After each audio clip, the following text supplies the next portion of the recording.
Saluda a los tiburones de mi parte, suegra.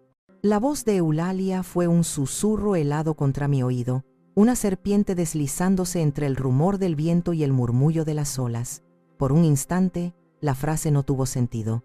Estábamos en la cubierta del yate. El sol comenzaba a descender pintando el cielo de tonos anaranjados y púrpuras, y el aire salado era fresco y limpio. Mi hijo, Braulio, sostenía una copa de champán cerca de la barandilla, dándome la espalda. Había sido su idea, una celebración sorpresa por mi exitosa recuperación de la cirugía de cadera. Una excusa tan tierna, tan considerada, que mi viejo y necio corazón de madre se había hinchado de alegría. El empujón no fue violento.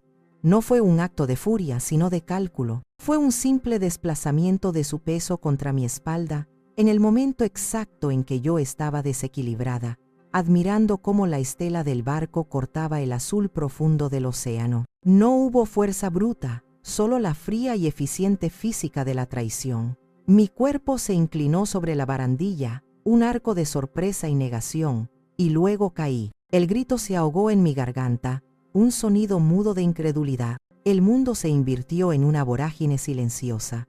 El cielo naranja abajo, el mar oscuro arriba, y luego el impacto. El agua del Atlántico era una bofetada brutal, un shock tan intenso que sentí como si 1000 agujas de hielo se clavaran en mi piel simultáneamente.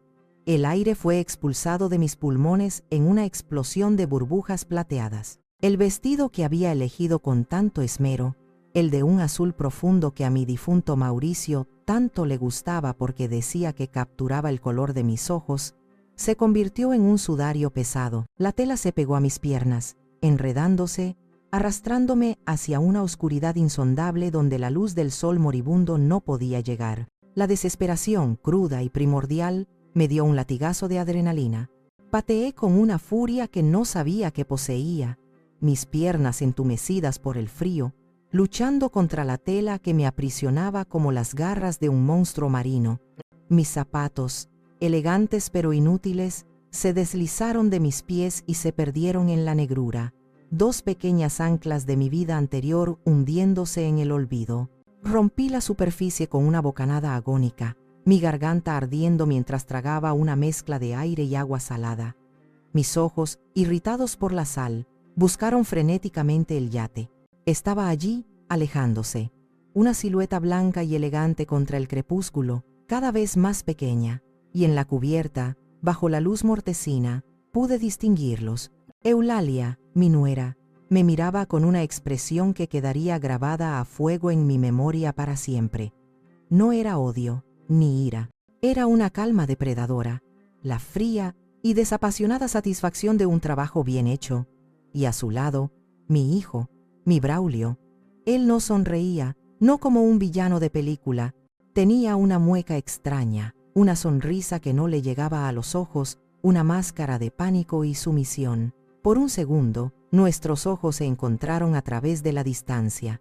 Vi un destello de suplicio en su rostro, la agonía de un alma débil y condenada, antes de que Eulalia le pusiera una mano posesiva en el brazo y lo hiciera girar, obligándolo a darme la espalda. «Braulio», grité, mi voz rota y débil, un sonido patético que el motor del yate devoró sin esfuerzo. «Hijo». No se giraron. El barco no disminuyó la velocidad.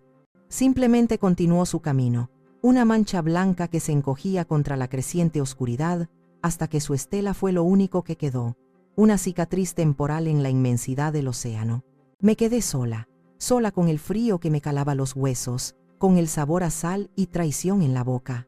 La corriente me mecía suavemente, como una burla cruel de una nana infantil. El sol se hundió por completo bajo el horizonte, llevándose consigo los últimos vestigios de calor y esperanza. Y en la negrura absoluta, flotando en medio de la nada, con el único sonido del chapoteo del agua contra mi cuerpo, la verdad se asentó en mi corazón con el peso de un ancla. Mi hijo, el niño al que había criado, al que le había dado todo, acababa de dejarme morir. Todo había comenzado esa misma mañana con una llamada telefónica, un sonido que había llenado mi pequeño y silencioso apartamento con una rara promesa de alegría. Era Braulio.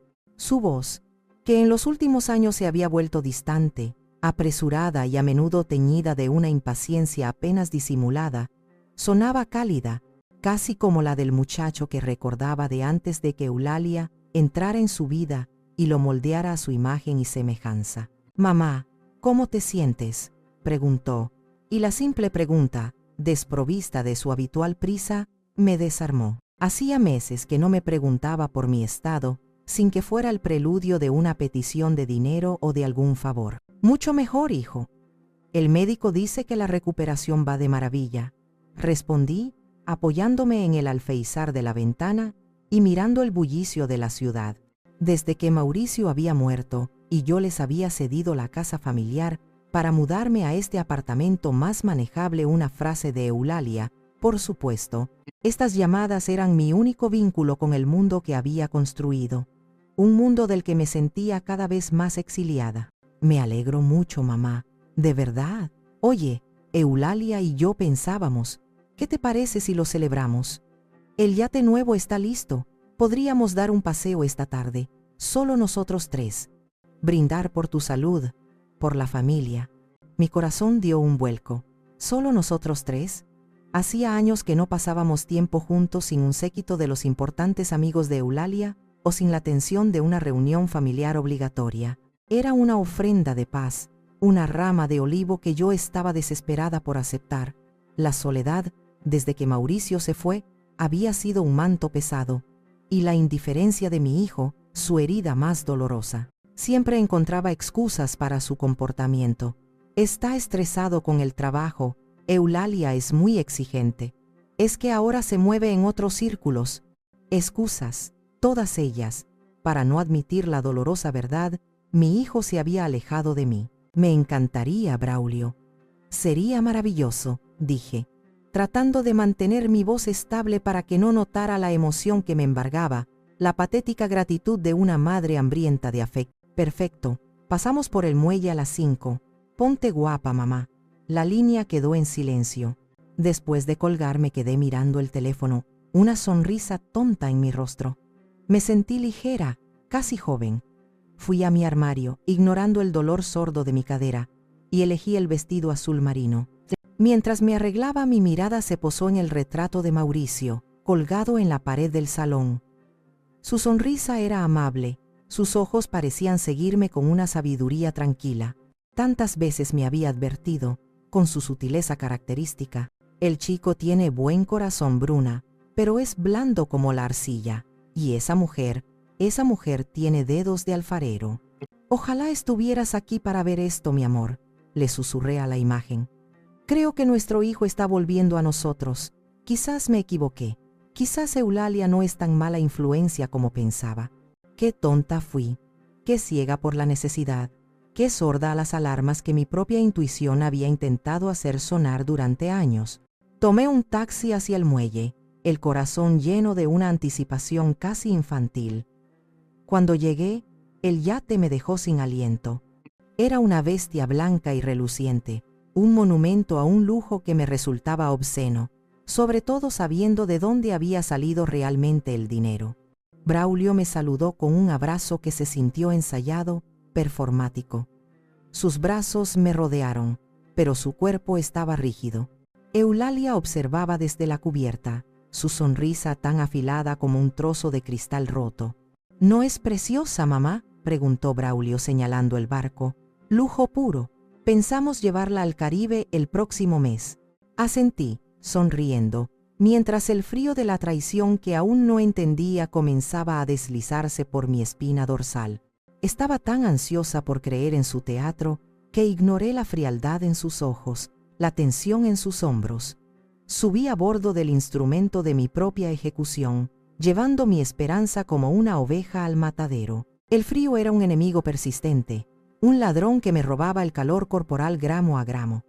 Mis dientes castañeteaban tan fuerte que me dolía la mandíbula. Flotaba a la deriva, mis movimientos cada vez más lentos, mi mente nublada por la hipotermia.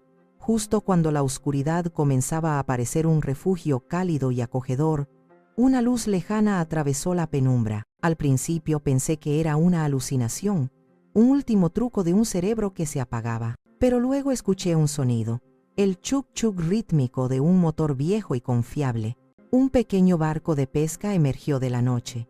Un hombre mayor, de rostro curtido por el sol y la sal, me miraba desde la proa con los ojos muy abiertos. «Santo cielo, señora, ¿qué demonios le ha pasado?», gritó, su voz rasposa pero llena de una genuina alarma. No tuve fuerzas para responder. Él y un muchacho que parecía su nieto me subieron a bordo con un esfuerzo considerable. Mi cuerpo era un peso muerto, inerte. Me envolvieron en una manta áspera que olía a pescado y a diésel, el aroma más reconfortante que había olido en mi vida.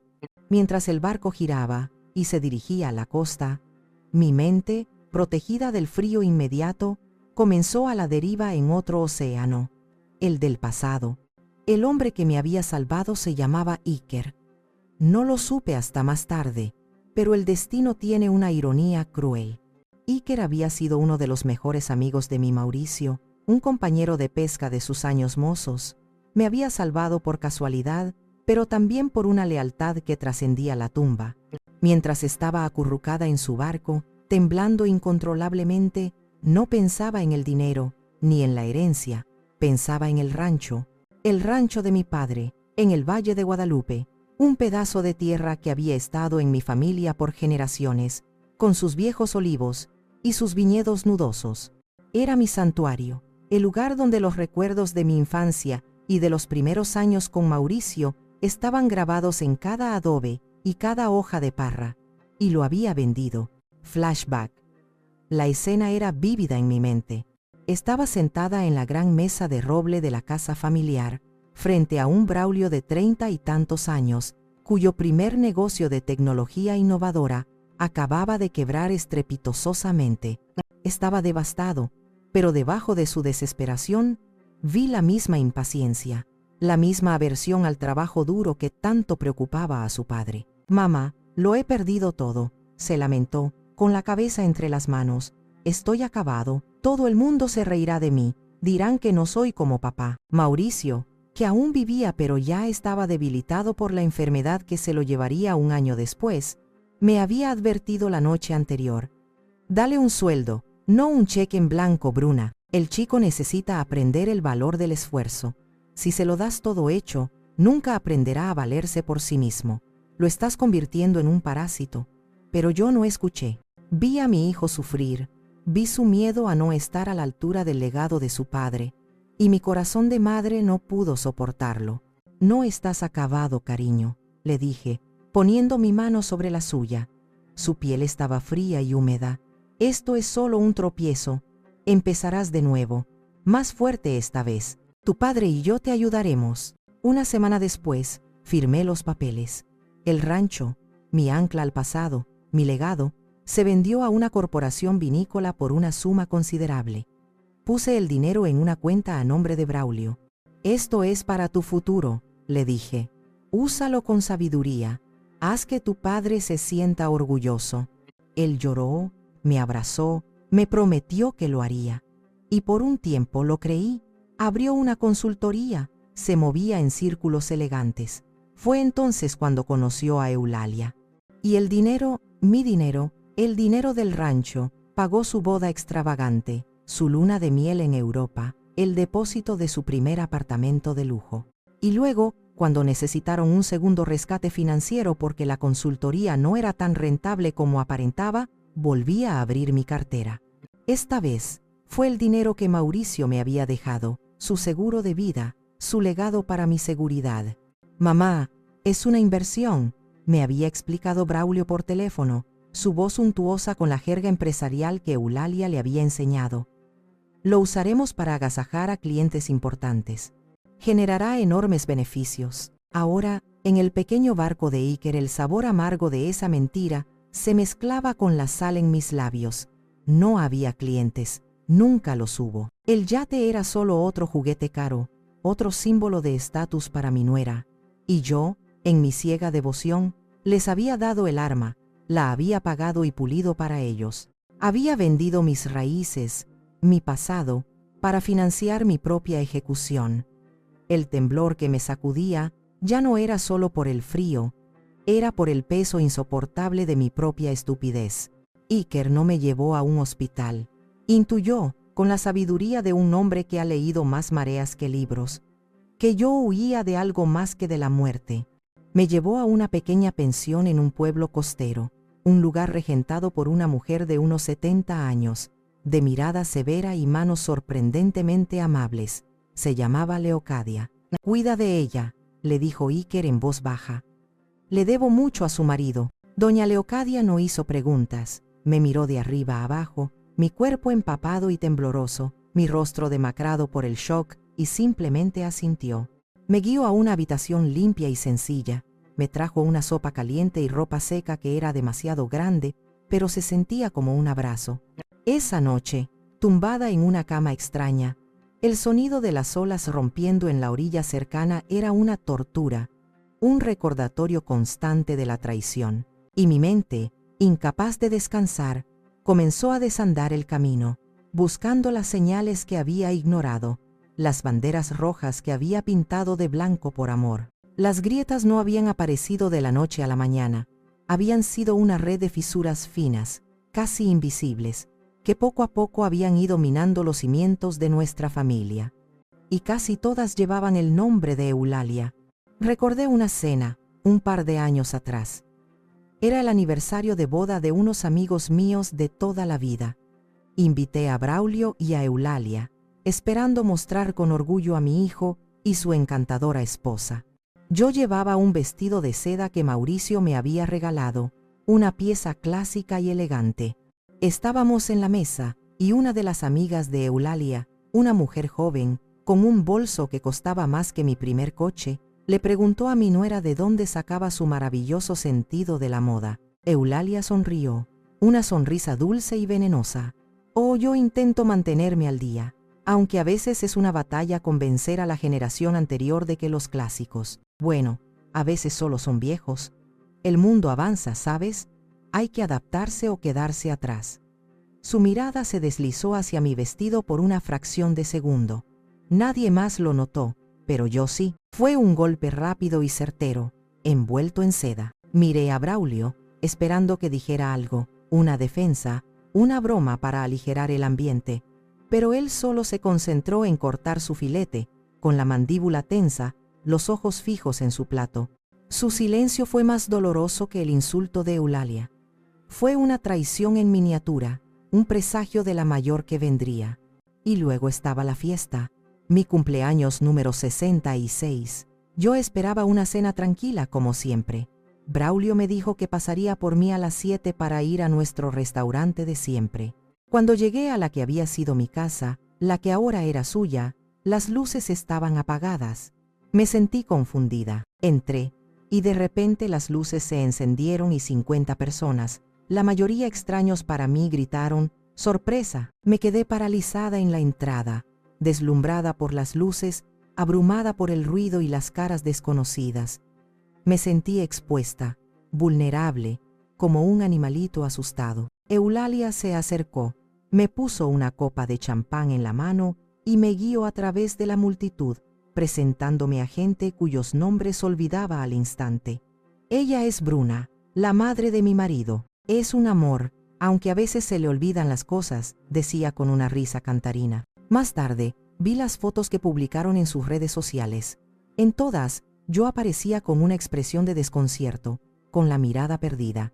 La descripción de Eulalia era conmovedora. «Celebrando a mi suegra, aunque a veces se nos pierda un poquito. La queremos igual». En ese momento, pensé que había sido una fiesta bien intencionada pero mal ejecutada. Ahora, en la oscuridad de la habitación de la pensión, entendía la verdad. No fue un error, fue un ensayo. Estaban construyendo una narrativa, ladrillo a ladrillo. La suegra anticuada, la suegra confundida, la suegra que se pierde un poquito. Estaban preparando el escenario, documentando mi supuesto declive para que, cuando llegara el momento, nadie cuestionara la historia de una anciana senil que había tenido un trágico accidente. Cada sonrisa falsa, cada comentario condescendiente, cada acto de bondad calculado había sido un paso más hacia la cubierta de ese yate, y yo, ciega de amor, los había dejado guiarme hasta el borde del precipicio. Pasé 2 días en la pensión de doña Leocadia, en un limbo de dolor y confusión. Mi cuerpo se recuperaba lentamente del frío, pero mi mente seguía atrapada en un bucle de ¿por qué? Dormía a ráfagas, despertando de pesadillas en las que veía el rostro sonriente y sumiso de Braulio una y otra vez. Durante el día, me sentaba junto a la ventana, mirando el mar, sintiéndome tan vacía como el horizonte.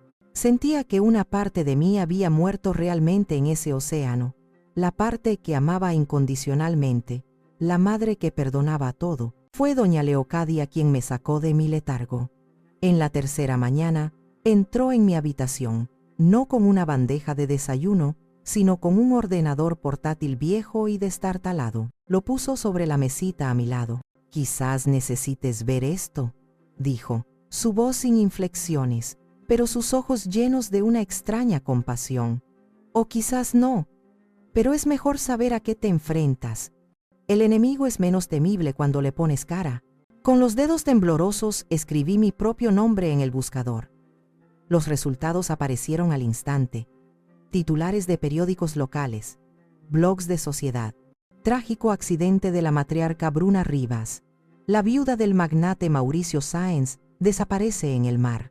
Leí mi propia muerte una y otra vez.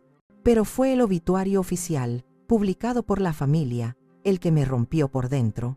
Describía una vida de elegancia y generosidad, una madre y abuela devota, y luego la estocada final. En sus últimos meses, Bruna luchó valientemente contra un rápido deterioro cognitivo. La familia agradece las muestras de cariño y en lugar de flores, ruega que se hagan donaciones a la Fundación Nacional de Alzheimer. La habitación empezó a dar vueltas. Alzheimer. No solo me habían matado, sino que estaban reescribiendo mi vida, borrando mi identidad, mi inteligencia, mi esencia, para justificar su crimen. Me convertían en una loca, una anciana senil cuya muerte era, en el fondo, una liberación. La rabia, una emoción que había estado latente, bajo capas de dolor y pena, explotó dentro de mí como un volcán. Era una rabia pura, blanca y caliente, una rabia que quemó las lágrimas y solidificó el dolor en una resolución de acero. En ese momento, algo dentro de mí cambió. La víctima temblorosa que había llegado a esa pensión murió, y en su lugar nació otra cosa, algo más duro, más frío, un fantasma con un propósito.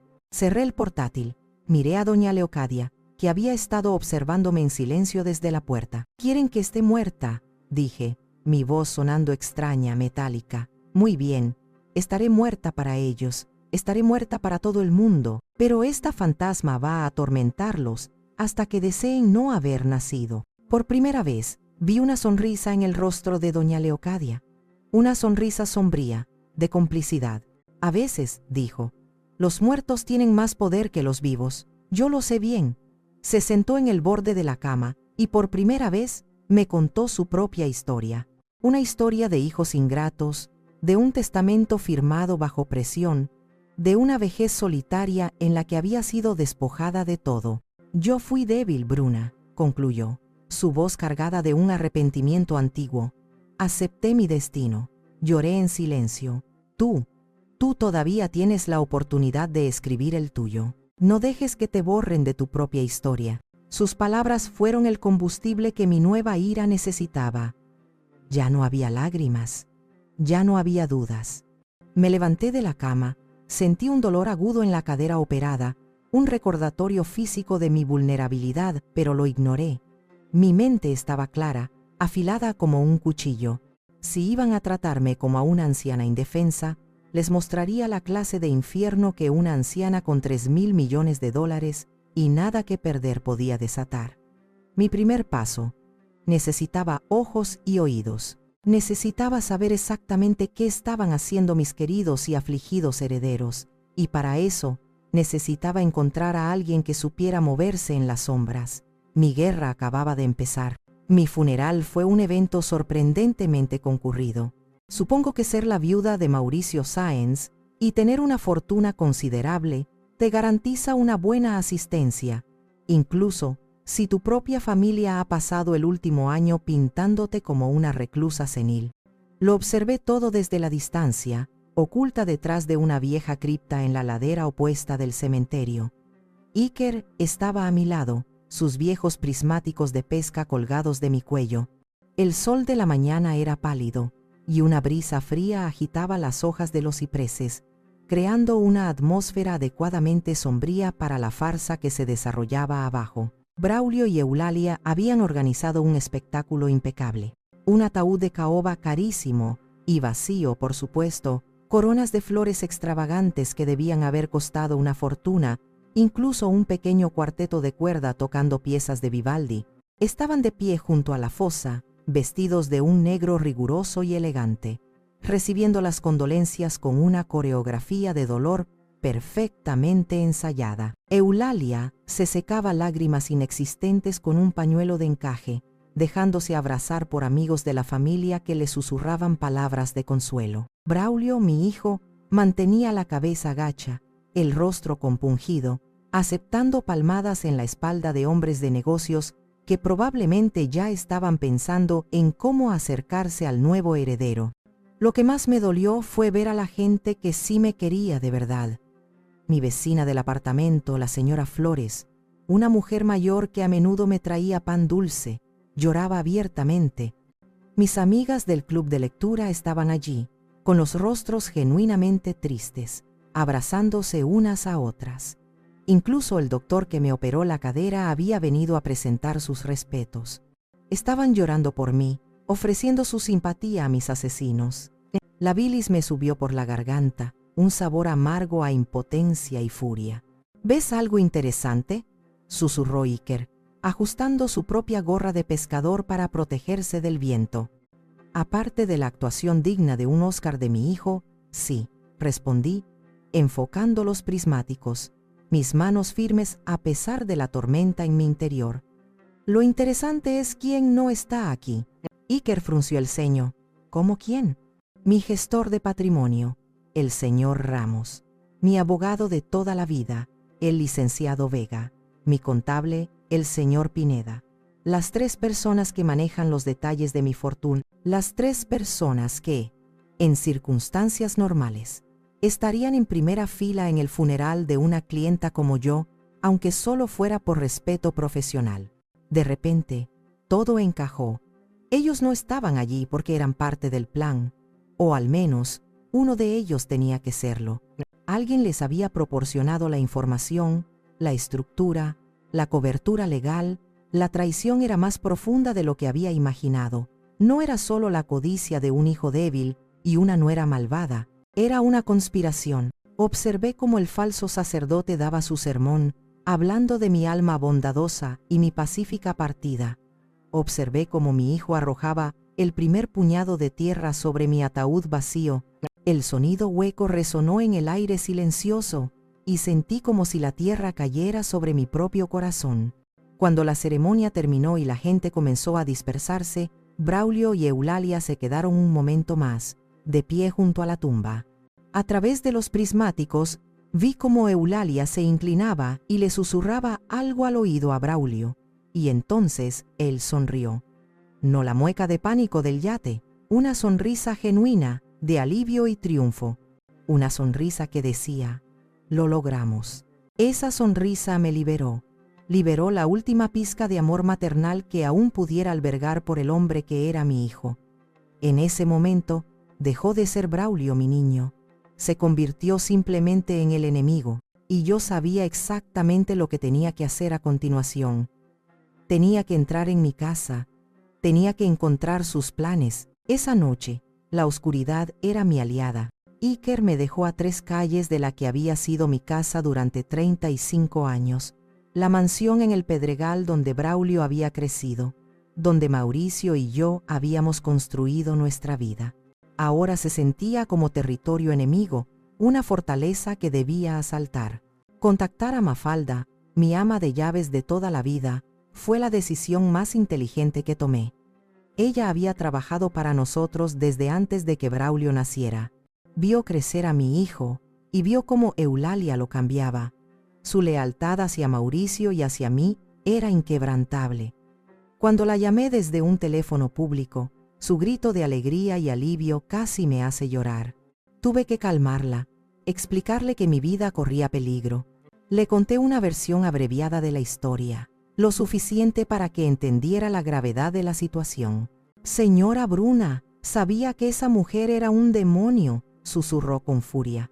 «Desde que llegó, todo en esta casa se ha vuelto frío. Siempre están en el despacho del patrón Mauricio, con llave, pero yo sé dónde guardan la de repuesto. En la vieja caja de puros del patrón, en la biblioteca. Creen que soy una vieja tonta que no se fija en nada». Mafalda me proporcionó la llave y una advertencia crucial.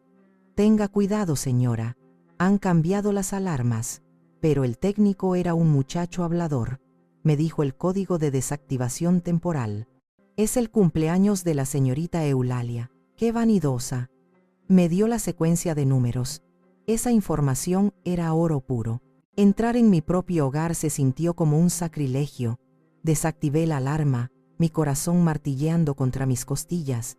Todo era familiar, pero extrañamente ajeno. Habían añadido muebles nuevos, ostentosos, de un gusto frío y moderno que gritaba el nombre de Eulalia.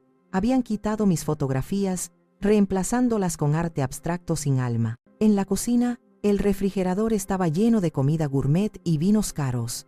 Una clara señal de que planeaban mudarse permanentemente tan pronto como tuvieran el control total. Fui directamente al despacho de Mauricio. La puerta estaba cerrada con llave, como había dicho Mafalda. Usé la llave de repuesto. Dentro, el aroma a cuero y libros viejos de mi marido había sido reemplazado por un perfume floral dulzón, el de Eulalia. Y sobre el escritorio de caoba, donde Mauricio solía firmar contratos y leer el periódico, estaba la prueba de su monstruosidad. Era una carpeta de cuero, elegantemente etiquetada, Proyecto Bruna. Mi respiración se atascó en mi garganta. Con manos temblorosas la abrí. Dentro había una cronología detallada que abarcaba más de un año. Informes médicos falsificados por un doctor que no conocía, notas de incidentes donde yo parecía confundida, incidentes que ellos mismos habían orquestado, fotografías mías en ángulos poco favorecedores, como la de la fiesta sorpresa.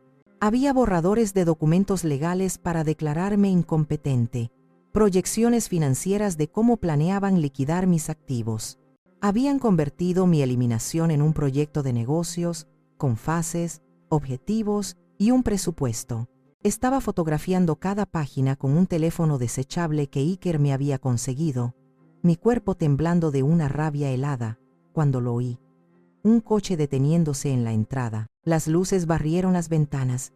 Maldita sea, habían vuelto. Recogí mis cosas a toda prisa y me deslicé hacia la puerta trasera, pero sus voces llegaron hasta mí mientras entraban por la puerta principal. ¿Crees que la gente se lo tragó? Era la voz de Eulalia, desprovista de su falso dolor. Por supuesto, respondió Braulio. Todo el mundo piensa que mamá simplemente perdió la cabeza al final. Es trágico, pero creíble. Nadie sospechará nada.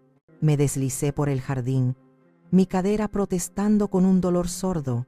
Estaba a punto de llegar a la seguridad de los setos cuando un sonido me detuvo en seco, helándome la sangre. Venía de una ventana del segundo piso, la que solía ser la habitación de invitados. Era el llanto de un bebé, un llanto débil pero inconfundible. Me quedé agachada detrás de un rosal que Mauricio había plantado para mí, confundida. Braulio y Eulalia nunca habían hablado de tener hijos. De hecho, Eulalia siempre había insistido en que un bebé arruinaría su figura y limitaría sus ambiciones. ¿De quién era ese niño? La existencia de ese bebé lo cambiaba todo. Esto ya no era solo un simple y sucio plan por dinero. Había algo más, un secreto mucho más oscuro escondido entre las paredes de mi antigua casa, y supe, con una certeza aterradora, que tenía que descubrir qué era. Mi guerra ya no era solo por mí. Ahora también era por ese niño misterioso. ¿Un bebé? ¿Estás segura, Bruna? Doña Leocadia me miraba con el ceño fruncido desde el otro lado de la pequeña mesa de su cocina. Le había contado todo lo que había encontrado, mostrándole las fotos de los documentos en el teléfono. Tan segura como que estoy sentada aquí, afirmé. Lo oí llorar. Un recién nacido. ¿Leocadia? Esto es más grande y más sucio de lo que pensaba. Doña Leocadia negó con la cabeza lentamente, sus labios apretados en una línea delgada. Estos monstruos no tienen límites. Esto se complica, Bruna. No puedes luchar contra esto sola. Conozco a un hombre, Valentín. Fue policía, de los buenos, de los que no se vendían. Lo echaron por investigar a quien no debía. Ahora trabaja por su cuenta, es discreto y me debe un favor muy grande. Una vez, mi nieto se metió en un lío terrible y Valentín lo sacó sin que nadie se enterara. Es un hombre de palabra. 2 horas después, estaba sentada en una oficina polvorienta encima de una taquería, el olor a cebolla y cilantro flotando en el aire. Valentín era un hombre de unos 50 años con ojos cansados que parecían haberlo visto todo, pero que aún conservaban una chispa de inteligencia afilada. Escuchó mi increíble historia sin interrumpir, su rostro impasible, mientras yo le mostraba las fotos y le hablaba del bebé. De vez en cuando, asentía lentamente, como si las piezas de un rompecabezas que él ya conocía estuvieran encajando. Cuando terminé, se reclinó en su silla, que chirrió en protesta. Señora Rivas, su historia es terrible, pero lamentablemente no es única. He visto la codicia hacer cosas peores. Su hijo y su nuera son ambiciosos, pero no parecen lo suficientemente inteligentes para orquestar algo tan complejo solos. La falsificación de informes médicos, la estructura legal. Alguien más está moviendo los hilos. Empezaré por el bebé. Un niño no aparece de la nada. Es un rastro, y yo soy bueno siguiendo rastros. El trabajo de Valentín fue rápido y aterradoramente eficiente. 2 días después, volvió a la pensión. Su rostro estaba sombrío. Extendió una serie de fotografías sobre la mesa. Eran de una clínica de fertilidad increíblemente exclusiva y privada en las afueras de la ciudad. Se llama Génesis In Vitro, explicó Valentín. Se especializan en acuerdos de gestación subrogada para clientes muy ricos que exigen la máxima discreción. Tu nuera, Eulalia, nunca estuvo embarazada. Compraron al bebé. La palabra compraron me revolvió el estómago. Era tan fría, tan transaccional. Pero es peor, continuó, su voz bajando de tono. Normalmente estos acuerdos son legales, aunque turbios. Pero este fue diferente. Se hizo todo en efectivo, fuera de los registros oficiales. Y la madre biológica. Hizo una pausa, deslizando otra foto hacia mí. Era de una chica joven, casi una niña, con una sonrisa tímida y ojos grandes y asustados. Se llamaba Casilda, tenía 17 años. Se escapó de un pequeño pueblo de Oaxaca. No tenía a nadie. La encontraron en un refugio, vulnerable y desesperada. Le ofrecieron una cantidad de dinero que le cambiaría la vida para gestar un bebé para una pareja amorosa que no podía tener hijos. ¿Dónde está ahora?, pregunté, aunque un pavor helado ya se estaba apoderando de mí. La expresión de Valentín se endureció. Según el certificado de defunción, murió por complicaciones imprevistas durante el parto hace 3 semanas. El cuerpo fue incinerado casi de inmediato, pero hablé con una enfermera que estuvo allí. Una mujer asustada, a punto de jubilarse. Me dijo que Casilda era una chica sana, que el embarazo fue perfecto, y que el día del parto hubo una persona extraña en la sala, alguien que no era médico ni familiar supervisándolo todo. Mi mente se negaba a procesar la monstruosidad de aquello. No solo habían intentado matarme, sino que su plan se había construido sobre la muerte de una niña inocente. Habían comprado su vientre y, cuando ya no la necesitaron, se deshicieron de ella. El bebé que había oído llorar era un huérfano, un premio comprado con sangre. ¿Quién era esa persona extraña en la sala de partos?, pregunté. Mi voz apenas un susurro. Valentín sacó un último papel. Era un borrador de un documento legal que yo había fotografiado en el despacho, uno que no había entendido en su momento. Era un acuerdo de fideicomiso para el futuro heredero. Y la firma que lo autorizaba no era la de Braulio ni la de Eulalia. El abogado que redactó esto, dijo Valentín señalando la firma. Su nombre es Silvestre Morales. Y según mis fuentes, tiene una reputación muy particular. Se especializa en planificación de patrimonio acelerada. En otras palabras, ayuda a herederos impacientes a deshacerse de parientes ancianos y problemáticos. El cerebro detrás de todo, el titiritero, y mi hijo y mi nuera eran solo sus marionetas asesinas. La revelación sobre el abogado Silvestre y la muerte de la joven Casilda me sumió en una oscuridad que ni siquiera el frío del océano había logrado. Esto ya no era una disputa familiar por dinero. Era una red criminal que traficaba con vidas humanas como si fueran mercancía. Me sentí pequeña, impotente. ¿Cómo podía una mujer de 67 años, oficialmente muerta, luchar contra un monstruo tan grande? Esa noche, el insomnio me llevó a hurgar en la pequeña maleta que Iker había recuperado de mi apartamento. Dentro, entre la ropa, había algunos objetos personales que había empacado por sentimentalismo, un par de fotos, las cartas de mi madre y un viejo libro de tapa dura que Mauricio siempre había tenido en su mesita de noche. Era su ejemplar favorito del Quijote, con la tapa de cuero gastada y con sus anotaciones en los márgenes. Lo abrí sin pensar, buscando algún consuelo en el recuerdo de sus manos pasando por esas mismas páginas. El olor del papel viejo me trajo su presencia de una forma casi dolorosa, y entonces recordé algo que me había dicho años atrás, una noche en que yo estaba preocupada por el futuro, por la creciente influencia de Eulalia sobre Braulio. Bruna, mi amor, me había dicho, tomando mi mano, sus dedos cálidos y fuertes envolviendo los míos. Espero no tener que preocuparme nunca, pero la vida es incierta. Si alguna vez te sientes realmente perdida, si sientes que estás en un laberinto sin salida, busca en mi Quijote. El viejo loco siempre tiene una respuesta, incluso cuando parece que solo dice disparates. En ese momento, pensé que era solo una de sus frases poéticas. Ahora, sus palabras resonaron en mi mente con una urgencia profética. Pasé las páginas con manos temblorosas, mi corazón latiendo con una extraña anticipación. Y a mitad del libro, lo sentí. Un pequeño bulto. El lomo estaba hueco. Con cuidado, usando la uña, levanté una solapa de cartón perfectamente disimulada. Dentro, en un pequeño compartimento secreto, había una llave pequeña y una nota doblada, escrita con la caligrafía firme y elegante de Mauricio. Mi querida Bruna, si estás leyendo esto, significa que mis peores temores se han hecho realidad. Siempre he confiado en tu fuerza, pero nunca he subestimado la debilidad de nuestro hijo ni la ambición desmedida de su esposa. Perdóname por no haber sido más duro con él, por haberte dejado esta carga. Esta llave es de una caja de seguridad en el Banco Nacional, una que solo tú puedes abrir. Dentro encontrarás herramientas, no soluciones. El resto, mi valiente Dulcinea, depende de ti. Lucha. Por ti, por nuestro legado, por la verdad. No dejes que destruyan lo que construimos juntos. Siempre tuyo, Mauricio. Las lágrimas nublaron mi vista, pero no eran de tristeza, sino de una abrumadora gratitud y amor.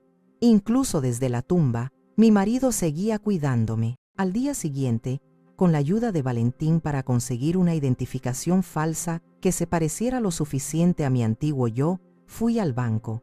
La empleada apenas me miró. En la bóveda, abrí la caja de seguridad. No contenía joyas ni dinero, contenía poder. Había documentos de propiedad de 2 edificios de apartamentos en el centro que Mauricio había comprado a través de una sociedad fantasma años atrás, activos que ni Braulio ni los contables conocían.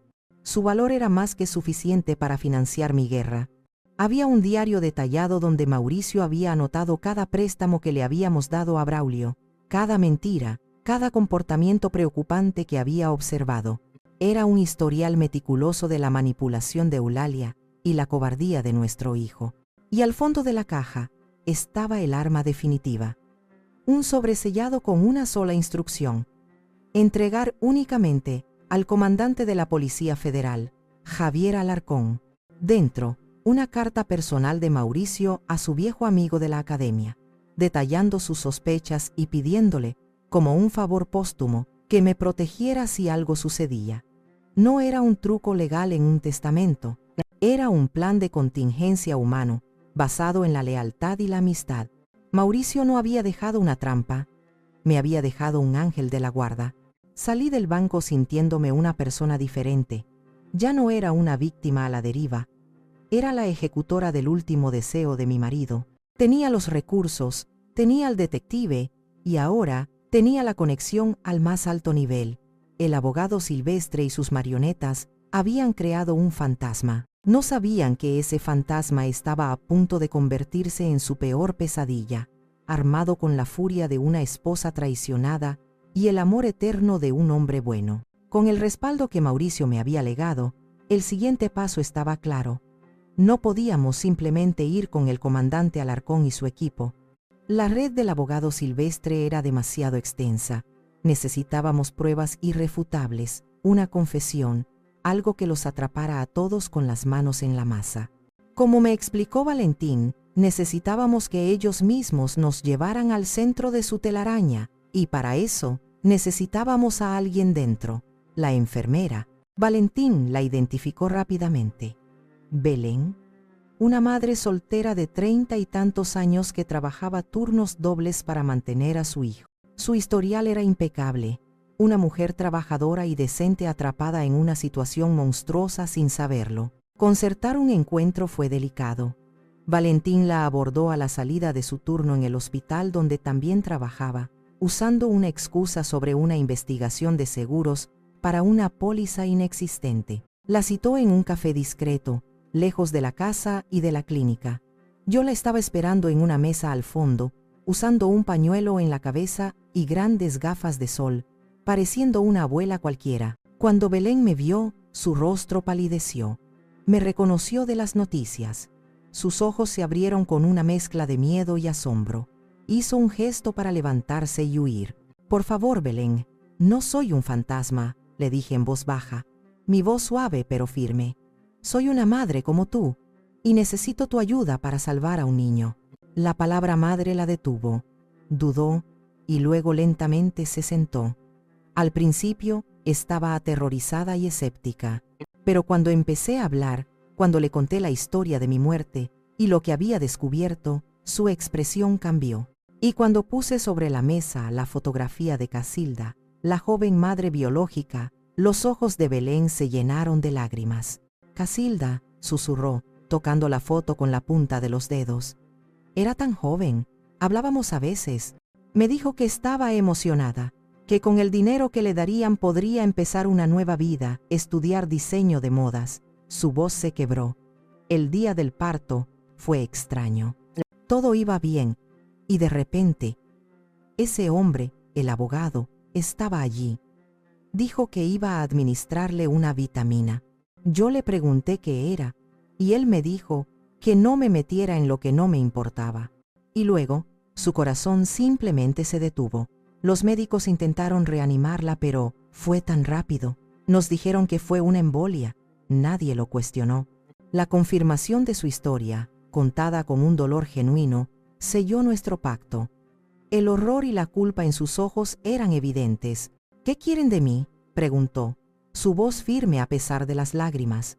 «Necesito que seas mis ojos y mis oídos, Belén. Necesito saber qué dicen, qué planean, y necesito que me ayudes a colocar esto en la casa». Abrí mi bolso y le mostré los dispositivos, micrófonos diminutos y cámaras del tamaño de un botón, tecnología de punta que el equipo del comandante Alarcón nos había proporcionado. Belén tragó saliva, mirando los aparatos. El miedo luchaba con la determinación en su rostro. «Son peligrosos», dijo. «Si me descubren, tengo un hijo». «Lo sé», respondí. «Y por eso mismo te pido esto. Piensa en tu hijo, Belén. ¿Qué clase de mundo le estamos dejando si permitimos que gente así gane? ¿Un mundo donde la vida de una chica pobre como Casilda no vale nada? ¿Donde un bebé puede ser comprado y su madre eliminada como si fuera un recibo? Esta gente no se detendrá. Hoy fue Casilda. Mañana podría ser cualquier otra joven vulnerable». Esa fue la clave, la mención de su propio hijo, la injusticia flagrante. Vi cómo su columna se enderezaba. Asintió, una vez, con decisión. «Dígame qué tengo que hacer», dijo. «Ese bebé merece justicia, y su madre, Casilda, también». Durante la siguiente semana, Belén se convirtió en nuestra espía. Con una valentía que me asombraba, colocó los dispositivos en lugares estratégicos, en el despacho, en el salón, incluso en un osito de peluche en el cuarto del bebé. Cada noche, nos informaba de las conversaciones que había escuchado, de las visitas del abogado Silvestre, de los planes de Braulio y Eulalia para empezar a liquidar mis bienes. Estábamos tejiendo una telaraña, y mis queridos herederos, ciegos de arrogancia, caminaban directamente hacia el centro. La trampa estaba puesta. Solo faltaba que la presa entrara en ella. El día elegido llegó con un cielo gris y plomizo, como si la naturaleza misma contuviera el aliento. Todo estaba en su lugar. El comandante Alarcón y su equipo estaban al tanto, monitoreando las escuchas desde una ubicación remota, esperando la señal. Valentín y yo estábamos en un coche a varias calles de distancia. El primer movimiento era mío. A través de un servicio de mensajería anónimo, envié una nota al despacho del abogado Silvestre, sabiendo que Braulio y Eulalia estaban allí, en una reunión para finalizar la primera fase de la transferencia de activos. La nota estaba escrita en mi papelería personal, esa que tenía mis iniciales grabadas, con mi caligrafía inconfundible. Queridos hijos, los informes sobre mi muerte han sido muy exagerados. Tenemos que hablar. Os espero en casa. Con amor, mamá. P.D. Dadle un beso de mi parte a mi nieto, el pequeño Mauricio Casilda. Añadir el nombre del bebé era un golpe maestro. Una forma de decirles que no solo sabía que estaba viva, sino que sabía su secreto más oscuro. Valentín, que tenía un hombre vigilando el edificio, nos informó por radio. Han recibido el paquete. Espera, están saliendo, corriendo, parecen haber visto un fantasma. Una sonrisa fría se dibujó en mis labios. Era hora de ir a casa. Entré por la puerta trasera, que Mafalda me había dejado abierta. La casa estaba en silencio, cargada de una tensión palpable. Fui directamente al salón y me senté en el gran sillón de cuero de Mauricio, el que daba de frente a la puerta principal. Era su trono, el lugar desde el que había dirigido su imperio y su familia. Hoy sería el mío. Alicé mi vestido, respiré hondo y esperé. No tardaron mucho. La puerta principal se abrió de golpe. Braulio entró primero, pálido como un muerto, con los ojos desorbitados. Detrás de él, Eulalia, su habitual compostura de acero resquebrajada por el pánico. Se detuvieron en seco al verme. El grito de Eulalia fue agudo, un sonido de puro terror animal, el chillido de una criatura atrapada. Braulio simplemente se quedó allí, boquiabierto, las llaves del coche aún en la mano, como si su cerebro se negara a procesar la imagen que tenía delante. Dejé que el silencio se alargara, un silencio pesado y denso, disfrutando de su shock, de su miedo. Luego sonreí, una sonrisa tranquila, casi agradable. «Buenas noches, hijos», dije, mi voz llenando el silencio. «¿Interrumpo algo importante?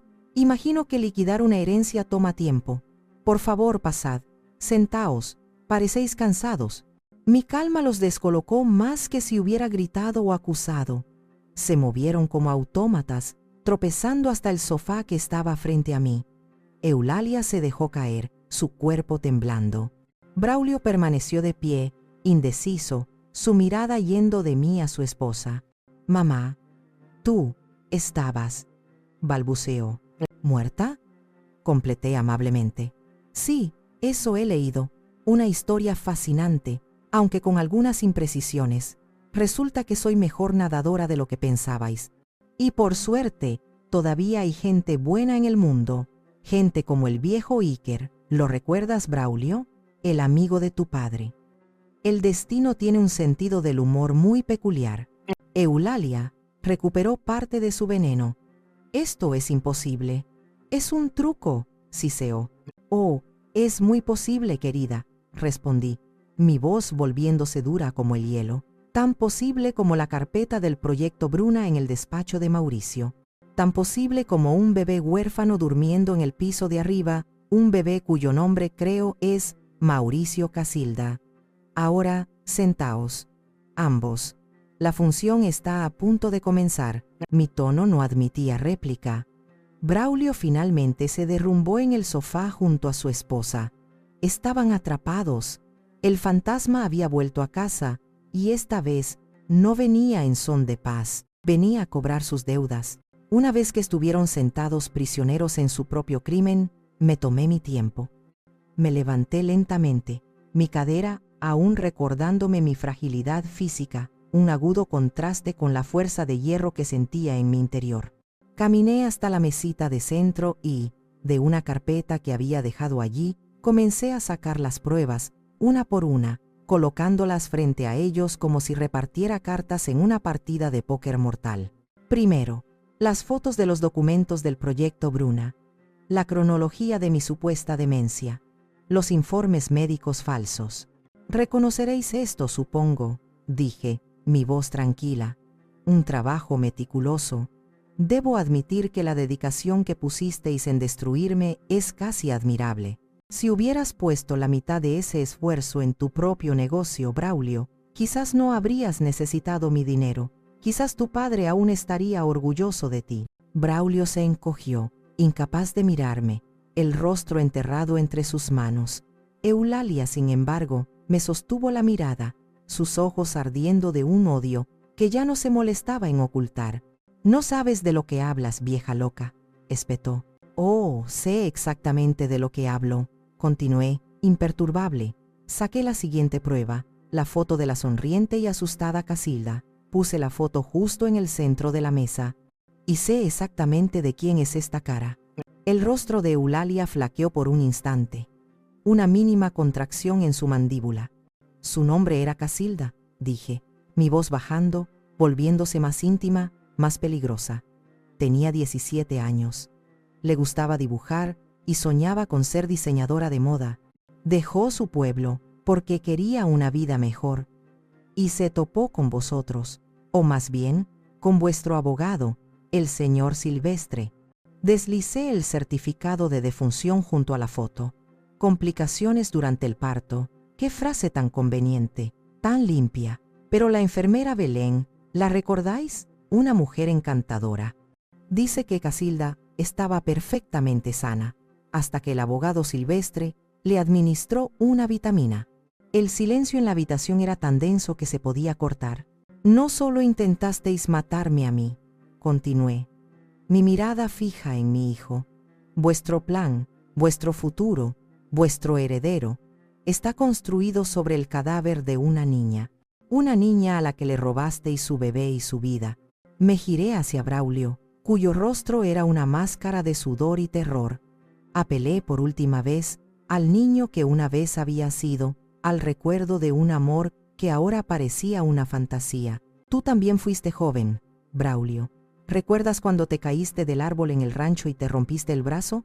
Tenías 8 años. Lloraste, no por el dolor, sino porque pensabas que yo estaría enfadada por tu desobediencia. Y yo te abracé y te dije que nada de lo que hicieras, absolutamente nada, podría hacer que dejara de quererte. Vi una grieta en su armadura. Sus ojos se llenaron de lágrimas. Sus labios temblaron. Por un segundo el monstruo desapareció y vi a mi hijo, a mi niño perdido. Mamá, yo no quería. Comenzó, su voz un sollozo ahogado. Ella me obligó, pero fue un instante fugaz. Eulalia, viendo su debilidad, reaccionó como una víbora. «Cállate, inútil», le siseó en voz baja pero feroz. Luego se volvió hacia mí, su rostro contorsionado por la rabia. «Sí, lo hicimos. ¿Y qué? Te lo merecías. Siempre controlando, siempre juzgando con tu dinero y el recuerdo de tu perfecto Mauricio. Ese dinero nos pertenecía por derecho y haríamos cualquier cosa por conseguirlo. Fue la confesión que estábamos esperando, completa, arrogante y grabada. La admisión de Eulalia flotó en el aire, cruda y desafiante. Braulio la miró, horrorizado por su franqueza, pero ya era demasiado tarde. La máscara se había caído por completo, revelando el rostro putrefacto de la codicia. «Gracias por tu honestidad, Eulalia», dije con una calma gélida. «Siempre es bueno tener las cosas claras». Señalé discretamente un jarrón de porcelana en la repisa de la chimenea, donde una de las cámaras de Belén estaba perfectamente oculta. Y grabado. El pánico se apoderó del rostro de Eulalia al comprender la implicación. Su arrogancia se desvaneció, reemplazada por una furia desesperada. Sacó su teléfono, sus dedos moviéndose con torpeza. «No has ganado nada, vieja bruja», escupió, marcando un número a toda prisa. «Esto no ha terminado». Vi cómo Braulio intentaba detenerla. «Eulalia, no, por favor, ya es suficiente». «Apártate», le gritó, apartando su mano con un manotazo. El teléfono fue respondido. «Silvestre», dijo con urgencia, «está aquí. La vieja está viva. Sabe lo del bebé. Lo sabe todo. Tienes que venir. Tienes que arreglarlo. Ahora». Escuchó por un momento, su rostro crispado por la tensión. «No me importa cómo. Termina el trabajo. Esta vez, asegúrate de que haya un cuerpo. Y deshazte del bebé también. Es un cabo suelto. Quémalo todo si es necesario, pero arréglalo». Colgó el teléfono y me miró con una sonrisa torcida y triunfante, una mueca de locura en sus ojos. «Se acabó el juego, Bruna. Mi abogado es muy eficiente. No cometerá el mismo error 2 veces. Deberías haberte quedado muerta. Era la última pieza que necesitábamos. No solo la confesión de los crímenes pasados, sino la conspiración activa para cometer 2 más. Mi asesinato y el del pequeño Mauricio Casilda». En el auricular oculto que llevaba, escuché la voz tranquila del comandante Alarcón. «Lo tenemos todo. Es irrefutable. Equipo, muévanse». Me puse de pie, sintiendo el peso de las últimas 2 semanas desvanecerse. «El juego sí que se ha acabado, Eulalia», le dije, «pero no para mí». Braulio me miraba, las lágrimas corrían libremente por su rostro. «Mamá, perdóname», susurró, una súplica patética y tardía. Antes de que pudiera responder, un ruido sordo vino de la puerta principal, no el de una visita, sino el de una entrada forzada y profesional, seguido por el sonido de cristales rompiéndose en la parte trasera de la casa. Las luces de vehículos policiales inundaron el salón, tiñendo la escena de rojo y azul intermitente, como un latido de corazón frenético. Eulalia se quedó boquiabierta, su teléfono cayendo de su mano y golpeando la alfombra con un ruido sordo. El rostro de la Victoria se había transformado en una máscara de incredulidad y terror absoluto. Entendió demasiado tarde que nunca había estado jugando contra una anciana solitaria. Había estado jugando contra un fantasma, y el fantasma había traído consigo a todo el ejército de la ley. Hombres y mujeres vestidos de negro, con las siglas de la Policía Federal en sus chalecos, inundaron el salón desde todas las direcciones. Se movieron con una eficiencia silenciosa y abrumadora. El comandante Alarcón, un hombre alto y de aspecto distinguido, entró el último, su rostro severo, mientras evaluaba la escena. «Eulalia de la Torre, Braulio Sáenz», dijo, su voz resonando con autoridad. «Quedan detenidos por conspiración para cometer asesinato, fraude y secuestro. Tienen derecho a permanecer en silencio». Mientras les leía sus derechos, la realidad pareció finalmente golpear a mis 2 verdugos. Eulalia luchó, gritando obscenidades y amenazas vacías, hasta que 2 agentes la inmovilizaron con calma. Se retorcía como un animal atrapado, su elegante fachada hecha añicos, revelando la criatura fea y desesperada que había debajo. Braulio, por otro lado, se derrumbó. Se hizo un ovillo en el sofá, sollozando incontrolablemente, un hombre roto, un niño que finalmente comprendía la magnitud de sus actos. No sentí pena por él, solo un vacío inmenso, el luto por el hijo que había perdido hacía mucho tiempo, no en ese momento, sino gradualmente, a lo largo de los años. El abogado Silvestre Morales no llegó muy lejos. Fue interceptado por otro equipo a 2 calles de la casa, probablemente mientras se dirigía a terminar el trabajo. Su detención, según me contaron más tarde, fue mucho menos dramática. Al verse rodeado, el hombre que orquestaba muertes con tanta frialdad simplemente levantó las manos y se rindió sin decir una palabra. En medio del caos controlado de los agentes asegurando la casa, Belén subió desde el sótano, donde se había estado escondiendo. Llevaba al bebé en brazos, envuelto en una manta. El pequeño dormía, ajeno al drama que se había desarrollado por su vida. Belén me lo entregó, sus ojos llenos de lágrimas de alivio. Se acabó, me dijo. Tomé al bebé en mis brazos. Era tan pequeño, tan cálido, tan vivo, olía a leche y a inocencia. Al sostenerlo, sentí que una parte de mi corazón, que creía muerta y congelada, comenzaba a latir de nuevo. Este niño, nacido de la tragedia y la codicia, era también un símbolo de supervivencia. Era la razón por la que había luchado. El comandante Alarcón se acercó a mí. Bruna, mi más sentido pésame por lo de Mauricio, dijo con una voz sorprendentemente amable. Era un buen hombre, y estaría increíblemente orgulloso de ti esta noche. Has desmantelado una operación que nos ha eludido durante años. Miré a mi hijo siendo escoltado fuera de la casa, con la cabeza gacha, esposado. Luego miré al bebé dormido en mis brazos, el final de una familia y quizás el comienzo de otra. Solo hice lo que cualquier madre haría, respondí, aunque no estaba segura de a cuál de las dos madres, a mí o a la ausente Casilda, me refería. Alarcón asintió. El bebé será puesto bajo custodia de los servicios sociales temporalmente, pero dadas las circunstancias, y con tu testimonio, no veo ningún problema en que obtengas la custodia. Es lo correcto. Acaricié la suave mejilla del niño. Iba a llamarse Mauricio Casilda, un hombre que honraría al hombre que me dio las herramientas para luchar y a la joven madre que le dio la vida.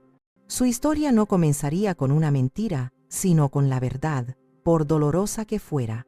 Mientras la policía se llevaba a los culpables y los técnicos forenses comenzaban su trabajo, me quedé de pie en medio de mi salón, sosteniendo al futuro. La justicia poética no era un final feliz, era un comienzo difícil, construido sobre las ruinas de mi vida anterior.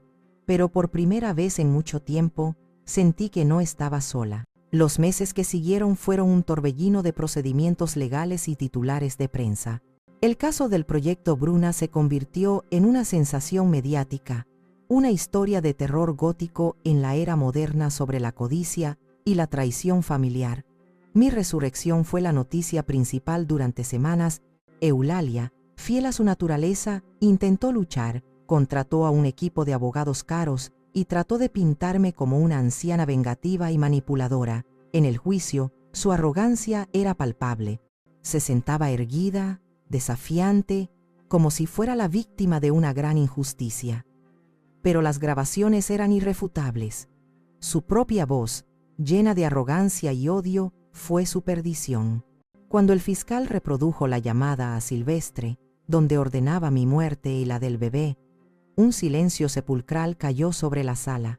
Fue sentenciada a cadena perpetua, sin posibilidad de libertad condicional por el asesinato de Casilda y la conspiración para cometer el mío. No mostró remordimiento, solo una furia fría cuando se la llevaron. Braulio, mi hijo, tomó un camino diferente. Se declaró culpable de todos los cargos. En el juicio, su testimonio fue un sollozo largo y entrecortado. Habló de cómo había sido manipulado por su esposa, de su propia debilidad, de su miedo a no estar a la altura de su padre. Lloró y se disculpó públicamente conmigo, aunque yo no estaba presente en la sala ese día.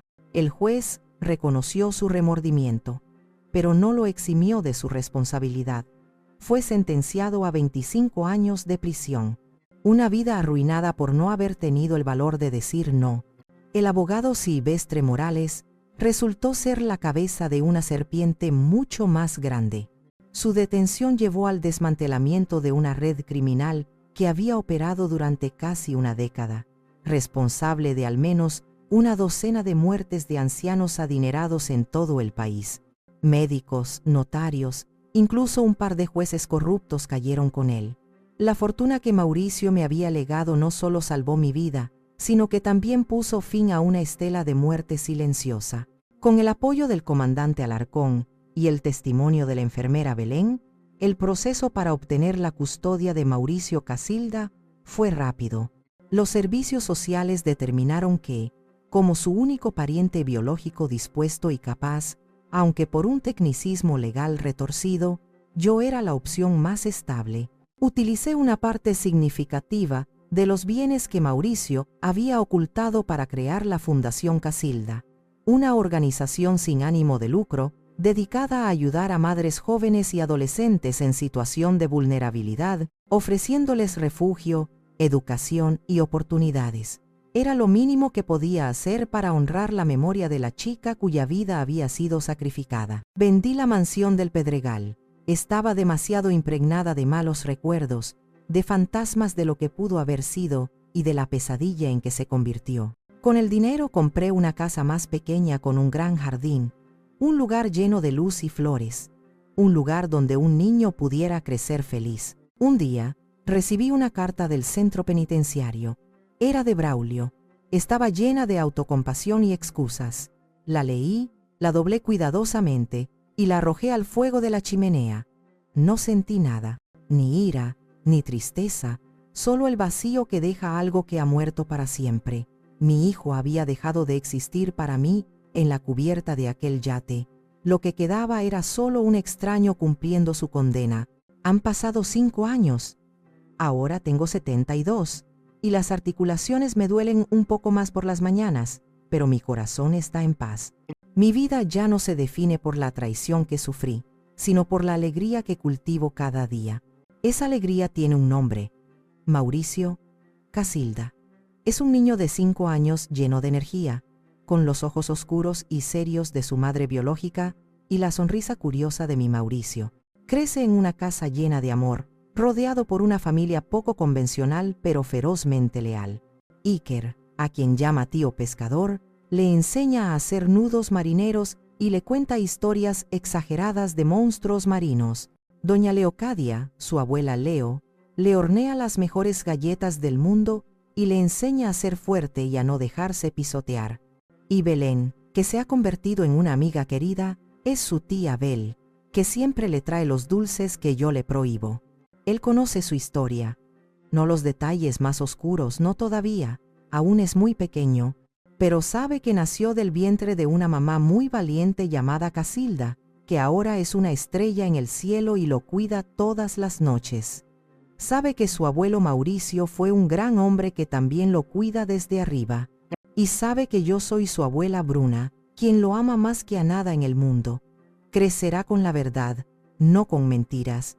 Es el mayor regalo que puedo darle, el único legado que realmente importa. A veces, cuando lo veo correr por el jardín, persiguiendo mariposas con una risa pura y cristalina, pienso en Braulio, no con odio, sino con una extraña y distante compasión. Pienso en la encrucijada en la que se encontró y en la terrible elección que hizo, una elección tras otra, cada una llevándolo más lejos de sí mismo. He llegado a entender que el perdón no es algo que se otorga a quien te ha hecho daño. Es un regalo que te das a ti misma para liberarte del peso del rencor. Lo he perdonado, no para que él duerma tranquilo en su celda, sino para que yo pueda vivir en paz en mi jardín. He aprendido que la sangre te hace pariente, pero solo la lealtad, el respeto y el amor te convierten en familia. Perdí la familia que la sangre me dio, una que resultó ser una ilusión frágil construida sobre la codicia. Pero de sus cenizas, construí una nueva, forjada en la adversidad, unida por los lazos inquebrantables del corazón. Miro a mi nieto, que corre hacia mí con una flor amarilla en la mano, su risa resonando en el aire de la tarde. Lo levanto en brazos y su pequeño cuerpo se acurruca contra el mío. En este jardín, rodeada de gente que me quiere por ser quien soy, no por lo que tengo, y con el futuro de este niño en mis manos, he encontrado mucho más que justicia. Finalmente, he encontrado mi hogar.